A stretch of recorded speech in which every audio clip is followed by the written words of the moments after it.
about and completely interested in and completely enjoying at this moment, much more than all my other activities, is to work with the planet and planetary vortexes, or places of power, as I call them, or sacred sites. When we tune into ourselves, when we take a lot of time, or enough time, in silence, either inward silence or even outer silence, not speaking to other people, we start feeling not only the rhythms of the beings around us, the energy fields of all, and non-speaking beings as well. We start feeling the planetary rhythms, the rhythms of and dynamics of Gaia's body and Gaia's energy field, and whatever is in her field that needs maybe calibration, or needs your attention, or needs us to be there, or needs when something is being built in a certain area and it's disrupting the field, or if there's a certain forest or a certain lake or a certain area or a spirit of those places that is for some reason being disturbed by humans' actions. Everything like this can be perceived, it's a constant dialogue that we're having energetically, with all the things that are around us. And as you tune in deeper through the power of silence, through the power of inner communion, and through the power of opening your heart, because that's what we have ultimately begun with, you start to notice how your heart, through your heart, or through your entire energy body, you perceive these planetary messages, the messages from the energy grid of Gaia. Sometimes you perceive even interplanetary messages, because you're not only connected to Gaia, you're actually coming from various planetary systems and you're connected to all of them, and some lifetimes of yours are actually happening now in those planetary systems. So you're not only a being from Gaia, you're not only an earthling, you are a being from many other, some are beings from many other star systems, and therefore you are, as we speak, interacting with so many beings and so many systems at the same time. To be able to perceive that is much more interesting than to feeling confined to a human body, into a physical planet. It can be uplifting and freeing to recognize your multidimensional nature as we speak. So you see, the levels of contact are infinite, the levels of possibilities are limitless, and we can open up our hearts and our energy centers, our energy field, to such degree that we perceive all that. And there's so much vastness to what meets the eye. That's why we invite you to maybe practice more of this fine-tunement. Like I said, taking time in silence, taking time in nature, starting to learn to connect with the natural elements. So when we go, for example, in the trip of the sun, that is going to the sacred sites of Romania, the pre-Christian energy vortexes of Romania, or sun worship places of Romania. We, in other retreats that are happening in sacred sites, most of my retreats are at sacred sites. I am living in a sacred site as we speak. All this helps us learn how to tune into the body of Gaia, how to perceive her field, how to perceive the planetary grid, how to perceive the energy vortices, how to commune harmoniously with Gaia, with her field, with the energy vortices that we encounter, how to commune with the gatekeepers of these vortices, the beings of light, the guardians, because some people are getting in trouble going to energy vortices by themselves, and their energy gets erratic or disrupted, and their field can get really scattered, or they mess up with some guardian of the place, you know, by doing something that is not meant to be done, or having an inappropriate attitude with that place, and then their life gets a little more complicated. So, you know, I was just having an interview not long ago with someone that asking me a question about how to work with sacred sites. She started to give recommendation. No, just go into a sacred site and find with the stick where the vortex is, and then even if your field is not so well aligned, you can just work with the place and it will align you. We say no, that's not how it's meant to be done. If you're not harmonious, do not go to sacred sites or powerful energy vortexes. First, take the time to align, take the time to go within, take the time to clear your field, take some silence or some purifying time of any kind, or detox. You know, it's very welcome that some of you have decided to join this process before coming to festivals and other similar retreats. Because when you arrive in an energy vortex or in a certain chakra of Gaia, it will stimulate your own energy vortices, your own chakras, and whatever is there, it will just erupt, right? So this is an invitation to recalibration and to acknowledge the power of Gaia's field and the power of nature, and not mess with it, because you have to be fine-tuned, you have to be aligned. It's best to fast or purify your body, to clear your mind, to watch your emotions, your intentions, your thoughts when you're in such energy fields, right?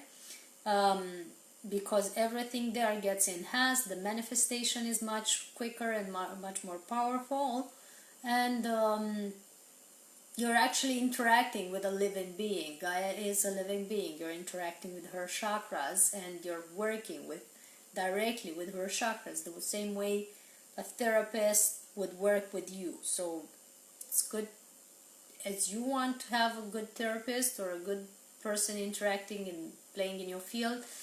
You know, same Gaia, she wants to have people that are really aligned, you know, coming in her vortexes or working with her vortexes. That's why we learn together, we teach people how to align themselves, we do daily meditations of alignment when we go out in nature, when we go to a specific energy vortex. I very often work with the Romanian Sphinx, and I was driving for 7 hours before I actually moved here, driving for 7 hours from my city to this place to go collaborate with it. And I remember that always the first day when I was arrived and the day after, I wasn't allowed to go up to the Sphinx. Like, the wind or storm would start, the cable car wouldn't work, I wouldn't be able to go with my car, or it would be, the weather would be of such that you couldn't walk for 2 hours today. So everything would happen that I take time to recalibrate, take time to like even pamper my body. I had to prepare as if I was going on a date. Like everything to the minutest detail, and I would be guided. So, and if any detail would be skipped, I would be like sent back home and starting all over again very accurately, so that when I really go there, I'm completely aligned. And that has been happening for more than 10 years now. So I've learned I've basically been taught how to work with such places. And so we invite everyone, when you go out in nature and when you are in a power place and you know that you're in a power place, it's best that you keep silence, it's best that you monitor your thoughts, it's best not to gossip or say or think ugly things about others. It's best not to do gestures or behaviors that are unaligned, like don't smoke in temples, don't curse in altars. That's what I say. And in that way, you're actually able to ask for permission from the local guides, the ones that are supervising or gatekeepers of the place. I'm a gatekeeper in this place, and sadly, some people had lack of inspiration to mistreat me in certain situation, and I didn't get upset, but they didn't have an easy life. Just because, you know, in this category of spirits, it's best to like basically honor the place and all those who are involved. So, but the non-physical beings, the ones that are, you don't even know who you're interacting with, it's even more important, if not the same importance, to like be in alignment with them and ask permission and ask guidance and be somewhat honoring towards those, because they are here since before you came, and they will be here after you live, and they are the same whether you're here or not. So yeah. Always take those steps, you know, into consideration when going out in nature, when going to power places, when going in sacred sites. It's very, very crucial. And remember that Gaia's body is alive, you know. Her chakras are aligned with your chakras. Her energy channels are same as yours. Her meridians the same way. Her circulatory system is similar to ours, hence all the ley lines and all the tunnels. Her fluids that we're constantly extracting, recklessly extracting, are meant to help her body and function correctly, like the petrol in the inner waters and all that flows through her body is meant to keep her body in balance. The fact that people are extracting all these things, they don't get to replace on time. It's like something actually extracting blood constantly out of your body. At some point you get depleted, your body gets imbalanced. That's why so many people are having illnesses these days that we can't even comprehend and find cures for. Because the main imbalance has been and is coming and stemming from how we've imbalanced the body of Gaia, and we're only gonna go back into balance when we allow the body of Gaia to heal, because our bodies and her body are this way connected. Everything that we provoke or inflict in Gaia's body, in our natural landscapes and places, is actually interacting with our bodies directly and immediately. So we need to be more aware of this and to actually think through every step and every construction and every disruption that we are provoking, like the rivers that are getting blocked or repatterned, the waters that are getting that people are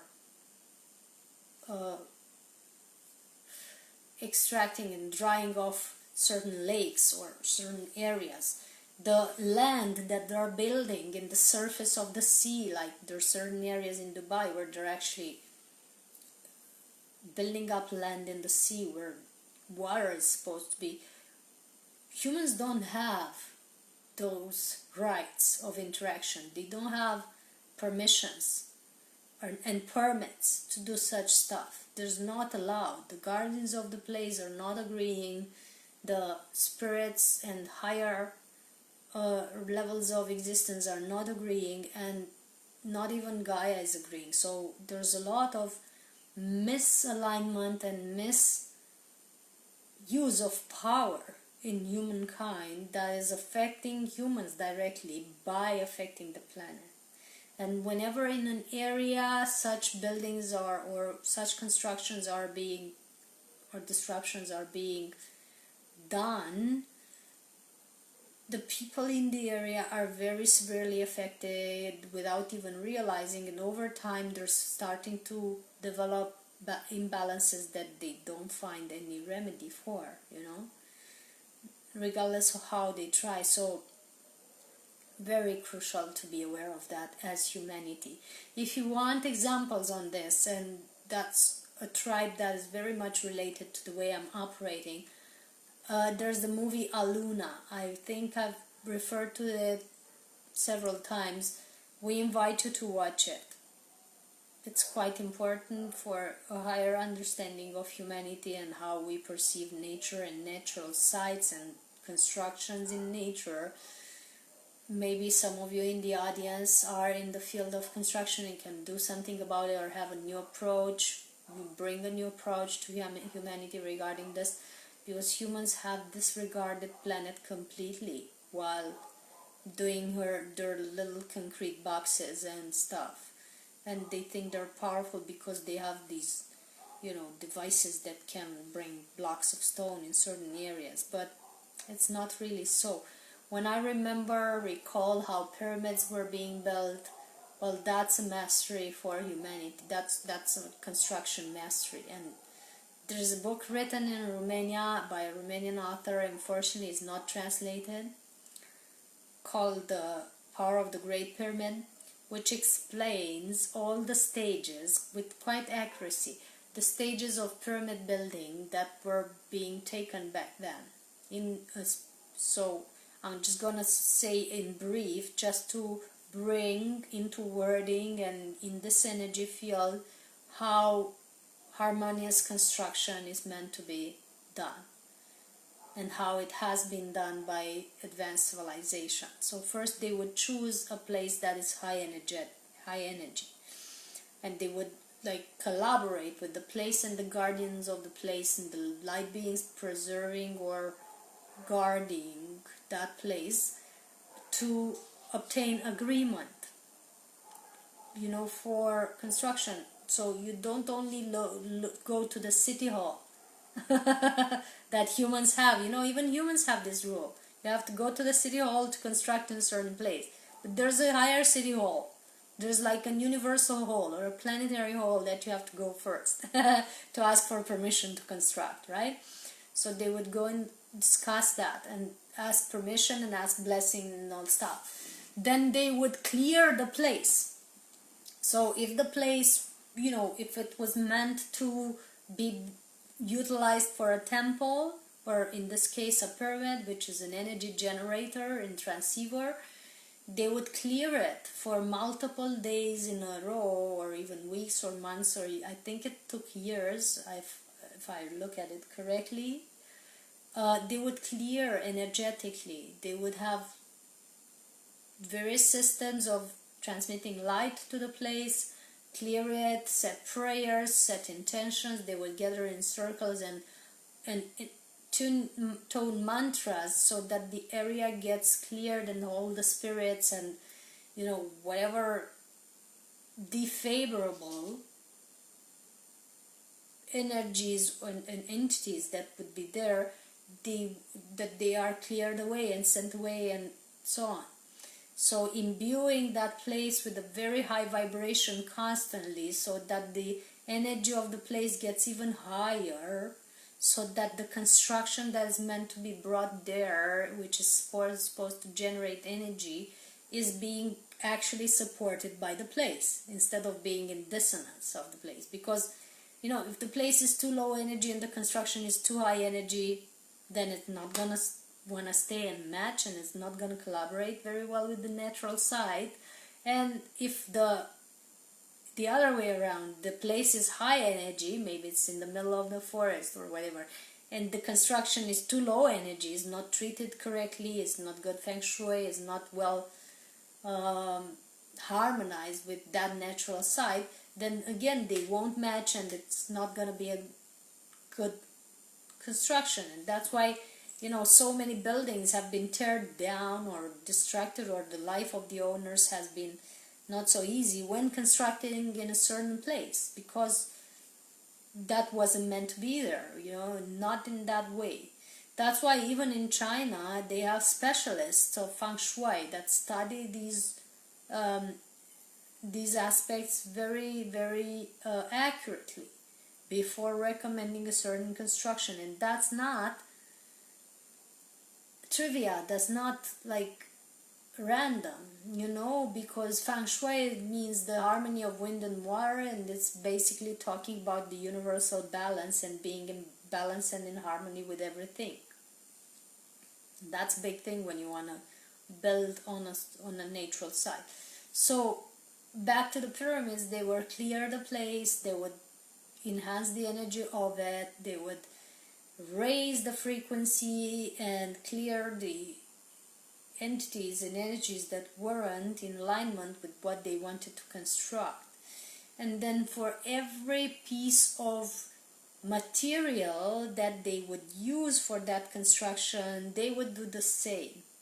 They would raise the frequencies of all materials used with mantras, with sacred sounds, with light being emissioned in, imbued in, with the power of intention of literally humans and non-human beings holding permanent circles of prayers, around that site, and for every brick and every stone and every detail of it.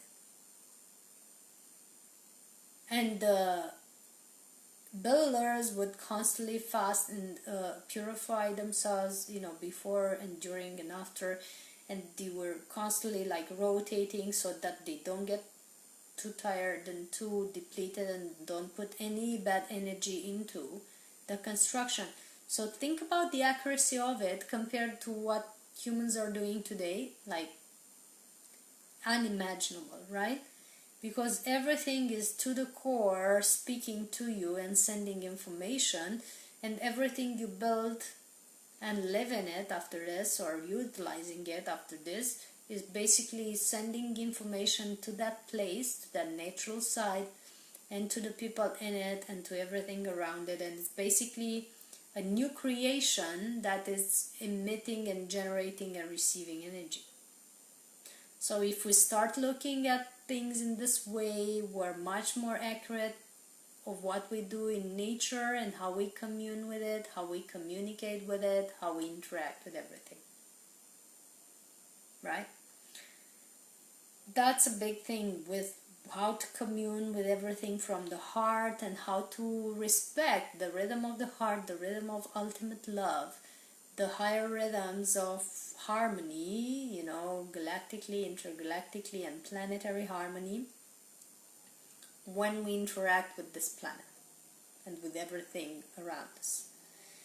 I hope, this made sense. I hope it's been useful. I hope you got stuff out of it, because as we're talking about the power of communion with a heart and the power of communion with nature, it is important that we know what's beyond the visible, or the physical realm. So now